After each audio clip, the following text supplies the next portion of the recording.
Hello my dear student, कैसे हैं आप सब। उम्मीद है कि आप सब बहुत अच्छे होंगे। यह वीडियो जो है वह क्लास 10 के मैथमेटिक्स के जो तीसरा अध्याय है, दो चर वाले रैखिक समीकरण युग्म के प्रश्नावली 3.2 से संबंधित ये तीसरा और इस प्रश्नावली के लिए यह अंतिम वीडियो है। इस वीडियो में हम लोग इस प्रश्नावली के क्वेश्चन नंबर 5, 6 और 7 को बहुत ही इजी ढंग से हल करने वाले हैं। तो इसलिए यदि आप इस वीडियो को देख लेते हैं तो आपको इस तरह के प्रश्नों को या इस प्रश्नों को हल करना बिल्कुल आसान हो जाएगा और हमेशा के लिए आपकी जो भी इससे संबंधित यदि कोई समस्या होती होगी तो आज के बाद से वो समस्या होने वाली नहीं है। तो आइए इस वीडियो को हम लोग शुरू करते हैं।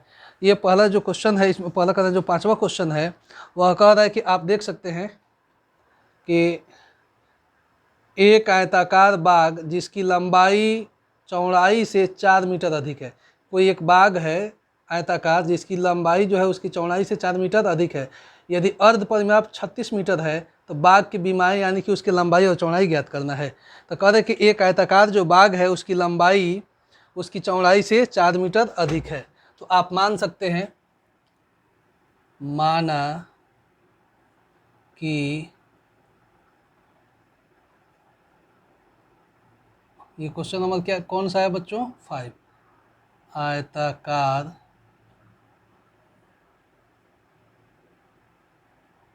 बाग की लंबाई बराबर x तथा आयताकार बाग की चौड़ाई बराबर y। ठीक है। तो प्रश्न क्या कर रहा है बच्चों?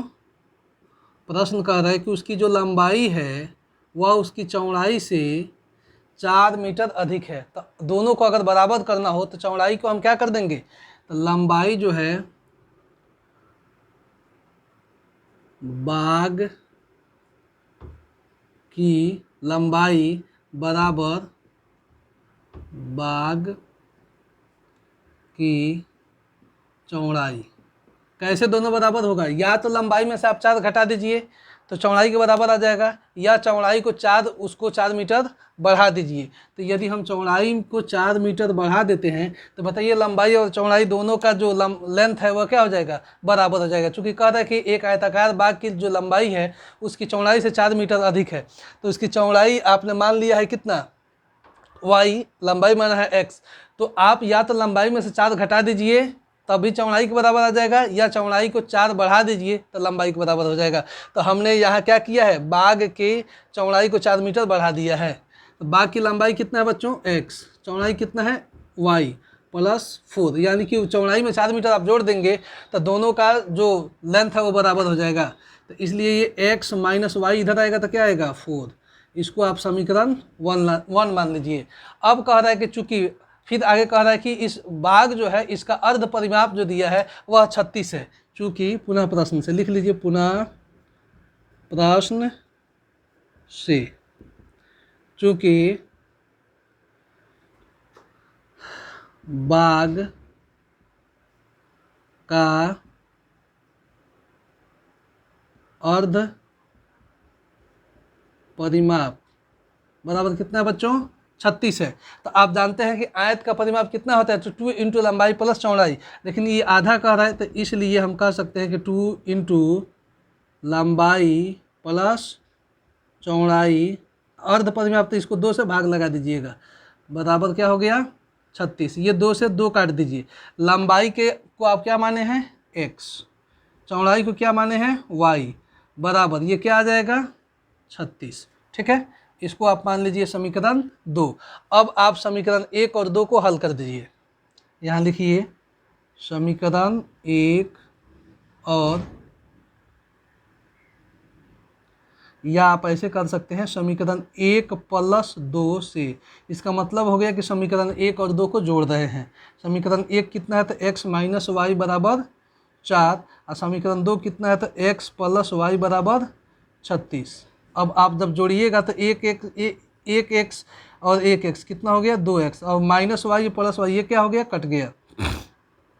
ये जुट के कितना हो जाएगा? 40। तो x यदि आप रखते हैं तो 40 बट्टा क्या आ जाएगा बच्चों? 2 बराबर क्या हो गया 20। तो अतः x क्या है, लंबाई है, तो लंबाई 20 हो गया, इसकी चौड़ाई से 4 मीटर कम है, तो चौड़ाई आप ज्ञात कर सकते हैं, यानी कि 16 आ जाएगा। तो यही आप समीकरण 1 चाहे 2 में किसी में भी आप रख सकते हैं। लिखेंगे कि समीकरण 2 लिखा गया, चलिए 2 में x का मान रखने पर समीकरण 2 कितना है, आप लिख लीजिए। समीकरण 2 जो है वह x प्लस वाई बराबर कितना है बच्चों, 36। समीकरण 2 यहाँ जो है, अब देखिए x का मान कितना आया है 20, तो 20 प्लस वाई बराबर 36, वाई बराबर 36 माइनस 20, तो वाई बराबर क्या आ गया 16। तो अतः उस बाग की लंबाई कितना हो गया 20 मीटर और चौड़ाई कितना हो गया 16 मीटर। तो लिख लेंगे अतः बाग की लंबाई x बराबर 20 मीटर तथा बाग की चौड़ाई y बराबर 16 मीटर है। ऐसे लिख के आप बना सकते हैं। तो इस तरह से बहुत ही इंटरेस्टिंग ढंग से आप सारे क्वेश्चनों को हल करेंगे। आप इसका एक स्क्रीनशॉट लीजिए, फिर हम लोग क्वेश्चन नंबर 6 को बनाएंगे।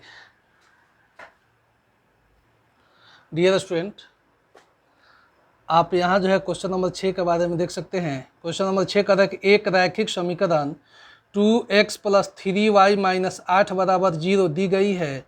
दो चरों में एक ऐसी और रैखिक समीकरण लिखिए ताकि प्राप्त युग्म का ज्यामितीय निरूपण, जैसा कि ये 3 कंडीशन दिया है, एक बार में प्रतिच्छेद करती हो, 2 नंबर में समांतर रेखाएं हो, तीसरा में समपाती हो। तो आप जो है A1/A2 B1/B2 और C1/C2 से आप पढ़े हैं कि किस कंडीशन में है जो रेखाएं प्रतिच्छेदी होती है, समांतर होती है और वह समपाती होती है। तो उसी बेस पर आप अपने से बहुत सारे इसके समीकरण लिख सकते हैं। आइए हम लोग क्वेश्चन नंबर 6 को करते हैं। दिया हुआ है, जो दिया गया समीकरण है, दिया गया समीकरण को कितना दिया है बच्चों, तो दिया है कि 2x प्लस 3y माइनस 8 बराबर 6। एक नंबर में कैसी एक और हमको समीकरण लिखना है, तो प्रतिच्छेद करती रेखाएं हो, प्रतिच्छेद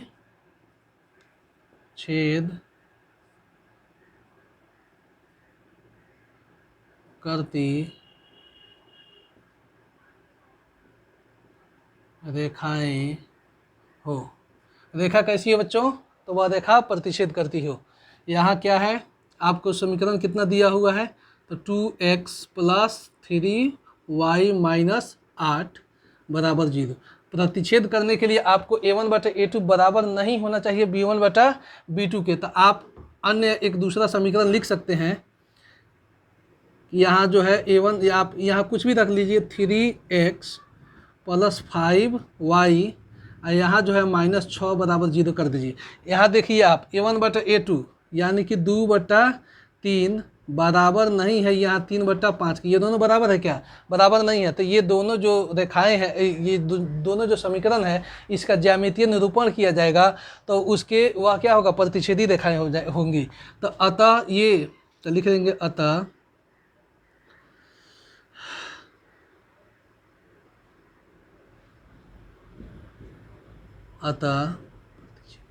प्रतिच्छेद करती रेखाओं, अतः दिए गए समीकरण के लिए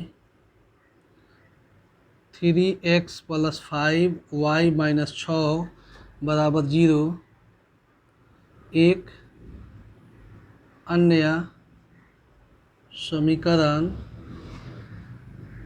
है जिसके लिए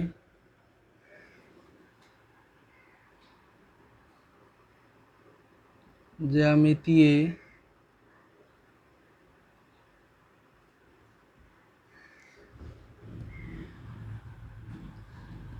जिसके लिए ज्यामितीय मत लिखिए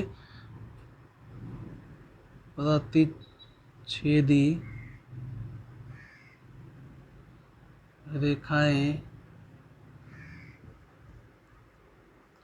प्राप्त होगी। क्या होगी? प्रतिच्छेदी रेखाएं प्राप्त होंगी। अब 2 नंबर कह रहा है कि समांतर रेखा हो, समांतर रेखा हो। तो आप बताइए, एक दिया है 2x + 3y - 8 = 0। तो समांतर होने के लिए क्या होना चाहिए? समांतर रेखा के लिए, चूंकि समांतर रेखा के लिए a1/a2 बराबर हो b1/b2 बराबर नहीं हो c1/c2 का। तो आप जो ये दिया हुआ है, इसलिए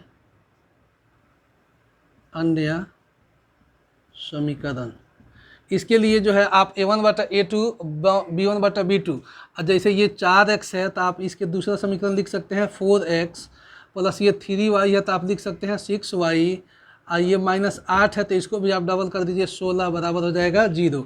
अब इसके अनुपातों को आप तुलना करके लिख सकते हैं, जैसे 2/4 बराबर 3/6 बराबर -8/16। ये काटिएगा तो 1/2 1/2 1/2 आ जाएगा। तो अतः इसके लिए एक अन्य समीकरण, इसी तरह से बहुत सारे समीकरण इसका लिखा जा सकता है। आप ऐसे और भी समीकरण लिख सकते हैं कि ये दोनों का अनुपात क्या आना चाहिए? बराबर आना चाहिए। इसको 6 भी कर सकते थे, इसको 9 भी कर सकते थे, और इसको 24 भी कर सकते थे, तो 1/3 1/3 1/3 आता। यानी कि 6x + 3y -24 बराबर 0 लिख दे, तभी ये समीकरण को जो दिया हुआ शर्त है इसको संतुष्ट करेगा। तो एक अन्य समीकरण ये हो गया ऐसे। इस तरह से बहुत सारा आप इसी तरह भाषा में लिख सकते हैं कि अतः दिए गए समीकरण जिसके लिए समानांतर रेखा हो, उसके लिए एक अन्य समीकरण 4x + 6y - 16 बराबर 0 निम्न है, जिसके लिए ग्राफ जो है वह समानांतर रेखा होगा। और उसके बाद कह रहा है 3 नंबर में रेखाएं क्या हो? समपाती हो। तो यहाँ पर आप देख लीजिए, रेखाएं क्या होना चाहिए? समपाती हो, रेखा समपाती हो बच्चों। तो रेखा समपाती के लिए आपका जो समीकरण दिया हुआ है, कितना समीकरण है? तो 2x + 3y - 8 बराबर 0। तो रेखा समपाती के लिए आपको जो है a1/a2 b1/b2 और c1/c2 तीनों अनुपात बराबर होता है, तो रेखाएं समानुपाती होती है। तो आप इसी अनुपात में आप लिख सकते हैं, जैसे 6x रख दीजिए प्लस 9y कर दीजिए और माइनस क्या कर दीजिए 24 कर दीजिए, तो आप a1/, इस तरह से, यानी कि एक ही अनुपात में बढ़ाकर या घटाकर एक अन्य समीकरण आप लिख सकते हैं। तो लिख सकते हैं इसके लिए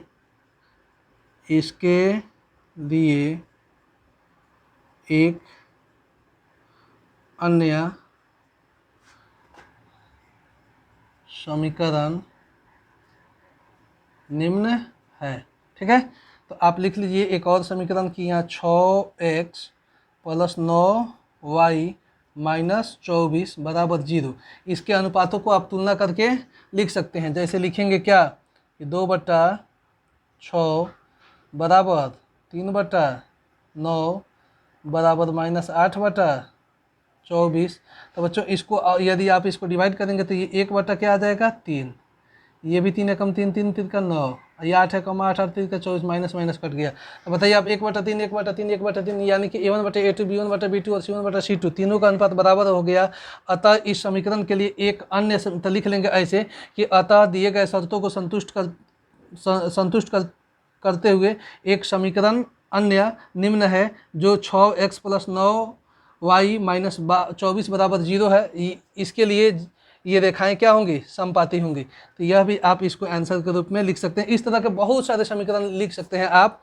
बस यही इसके लिए होना चाहिए कि चूँकि a1/a2 b1/b2 और c1/c2 C2, तीनों का बराबर होना चाहिए। अगर तीनों बराबर आएगा तो वह रेखाएं क्या होंगी, समानुपाती होंगी। तो ये चूँकि बराबर है, इसलिए इस समीकरण के लिए ये जो समीकरण एक अन्य लिखे हैं, इसके लिए जो ग्राफ है इसका समपाती होगा। तो आपका ये आंसर हो गया। इस तरह से आप हजारों समीकरण लिख सकते हैं, यहाँ तो सिर्फ एक कह रहा है। इस तरह से आप अपने मन से भी 2-4 समीकरण आसानी से लिख सकते हैं या उससे अधिक भी लिख सकते हैं।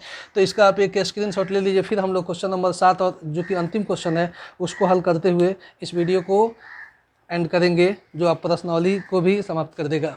तो आप बने रहिए, इसका एक स्क्रीनशॉट लीजिए, फिर हम लोग आगे बढ़े। डियर स्टूडेंट, क्वेश्चन नंबर 7 में कहा था कि समीकरण x माइनस वाई प्लस 1 बराबर 0 और 3x प्लस 2y माइनस 12 बराबर 0 का ग्राफ खींचिए। x अक्ष और इन रेखाओं से बने त्रिभुज के शीर्षों के निर्देशांक ज्ञात कीजिए और त्रिभुजाकार पटल को छायांकित करने कीजिए। यानी कि 2 समीकरण दिया हुआ है, दोनों का आप मान निकाल कर आपको इसके लिए क्या करना है, ग्राफ खींचना है। तो आइए इसको हम लोग हल करते हैं। एक पहला समीकरण है x माइनस वाई प्लस 1 बराबर 0, ठीक है। और दूसरा समीकरण है 3x प्लस 2y माइनस 12 बराबर 0। आप यहाँ समीकरण 1 के लिए पहले लिखिए, समीकरण 1 के लिए, या समीकरण 1 से भी लिख सकते हैं, ठीक है। तो समीकरण 1 कितना है, तो x माइनस वाई प्लस 1 बराबर 0। तो ये x माइनस वाई, या 1 उधर जाएगा तो क्या हो जाएगा, माइनस में, माइनस में। अब यदि आप x रखते हैं तो -1, और ये y उधर जाएगा तो प्लस में हो जाएगा, प्लस y। अब इसके लिए आप एक ऐसे चार्ट बना लीजिए, ये हो गया x और ये हो गया y। y का मान यहाँ आप रख दीजिए, एक बार आप 3 रख लीजिए, एक बार 4 रख लीजिए, 3 और 4, ठीक है, 3 और 4। या एक बार -2 भी लिख सकते हैं, क्या, -2, क्योंकि माइनस वाली ये मान रख सकते हैं आप। तो यहाँ लिखेंगे जब y बराबर 3 रखने पर 3 हो, तो इसलिए x बराबर -1 अब प्लस 3, तो ये कितना आ जाएगा बच्चों, आप यहाँ भी लिख सकते हैं इसको, क्या, माइनस ये 2 आ जाएगा, कितना आ जाएगा, 2, ठीक है। लिखेंगे पुनः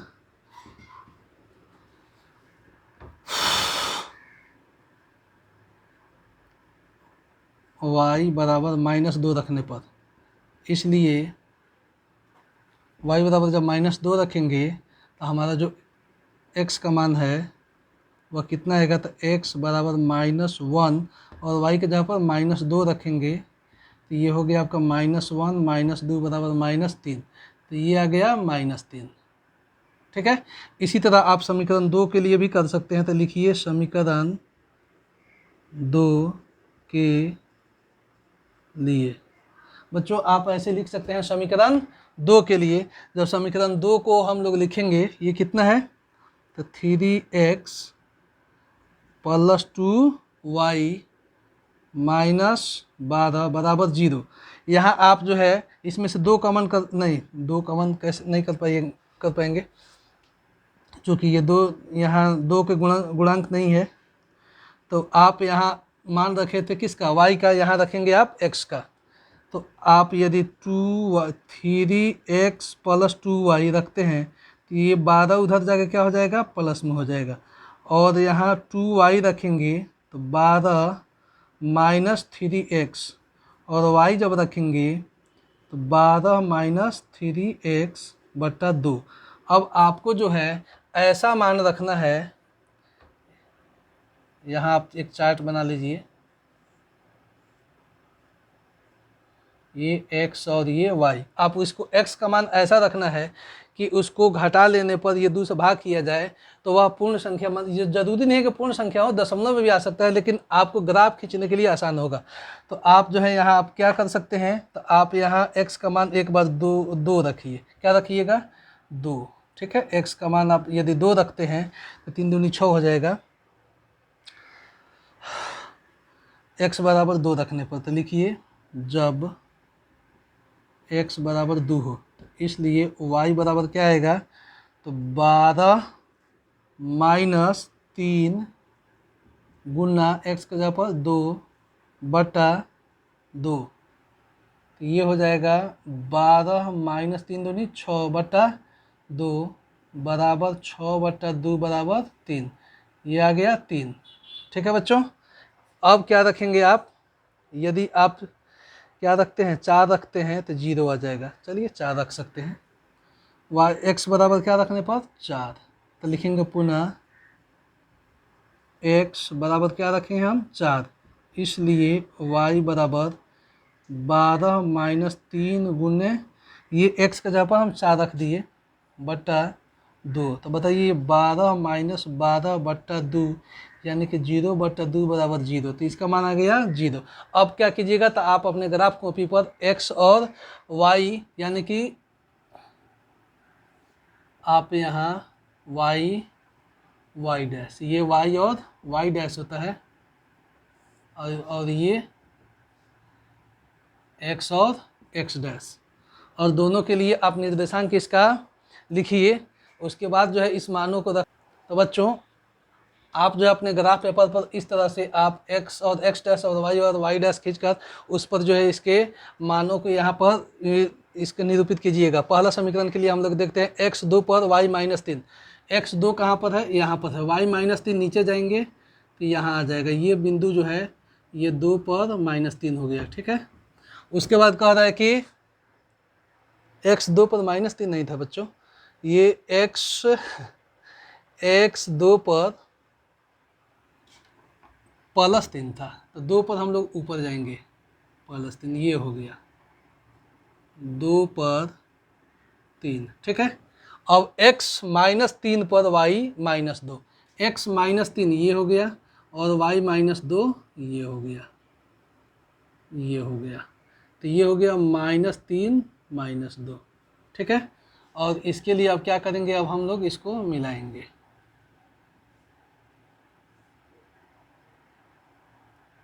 एक काम कीजिए, आप जो है अपने कॉपी पर जब इसको बनाइएगा तो स्केल से मिलाइएगा इसको, क्या स्केल से।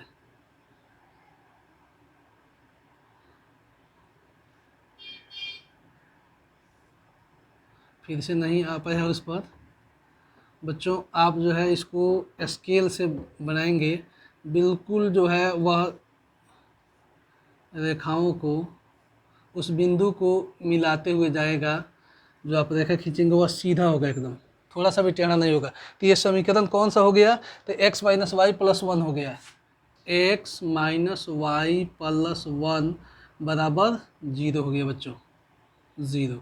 ठीक है, अब समीकरण 2 जो 2 के लिए जो आप मान निकाले हैं इसका भी वहाँ पर वैल्यू पुट कीजिए, 2 पर 3, 2 पर 3, तो यहाँ 2 है, इस पर 3 यानी कि यही बिंदु आएगा, हो गया 2 पर 3। ठीक है, और उसके बाद कह रहा है कि 4 पर 0, x4 ये हो गया, और 0 y, तो y 0 तो यही पहुँच जाएगा, चूँकि 0 यहाँ पर है तो न ऊपर जाएगा न नीचे, तो यही हो गया क्या 4 0, और इसको आप क्या कीजिए, इसको मिला दीजिए,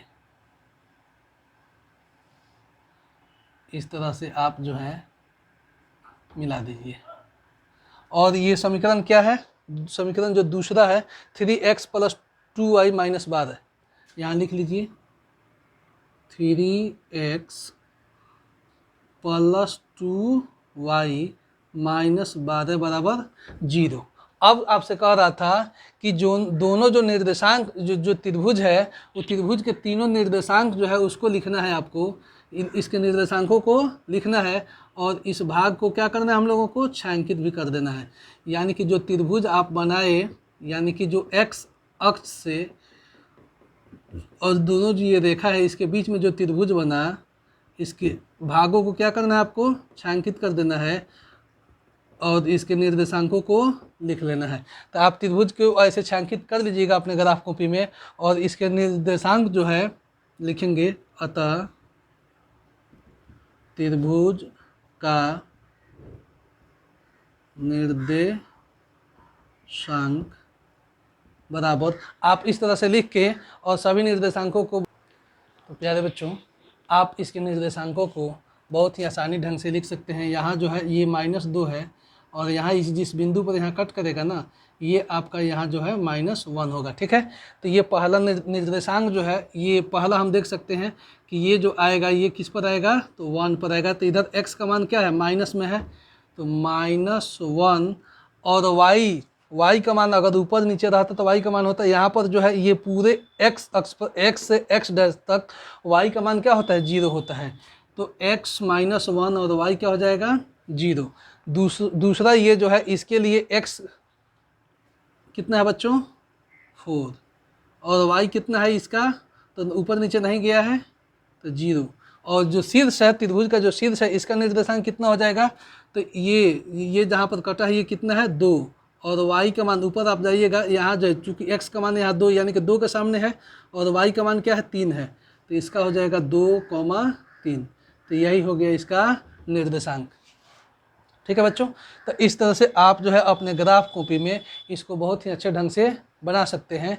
और इसका अगर आंसर पूछा जाए तो आंसर भी हो जाएगा 2, 3 हो जाएगा, क्योंकि ग्राफ का जो दोनों दिखाएं एक दूसरे को निर्देशांक 2 और 3 पर जहाँ पर काट रही है, तो प्रतिच्छेद बिंदु का क्या हो जाएगा, वहाँ जो है या ये प्रतिच्छेद बिंदु का जो मान है वह 2, 3 यानी कि x 2 और y बराबर 3 हो जाएगा। तो इस तरह से आप जो है प्रश्नावली 3.2 को बहुत ही बेहतरीन ढंग से आप जो है तीनों वीडियो की यदि देख लेते हैं तो आपको किसी भी प्रकार के इससे संबंधित, चाहे ऑब्जेक्टिव का हो चाहे सब्जेक्टिव का हो, आपको कभी भी समस्या नहीं होने वाली है।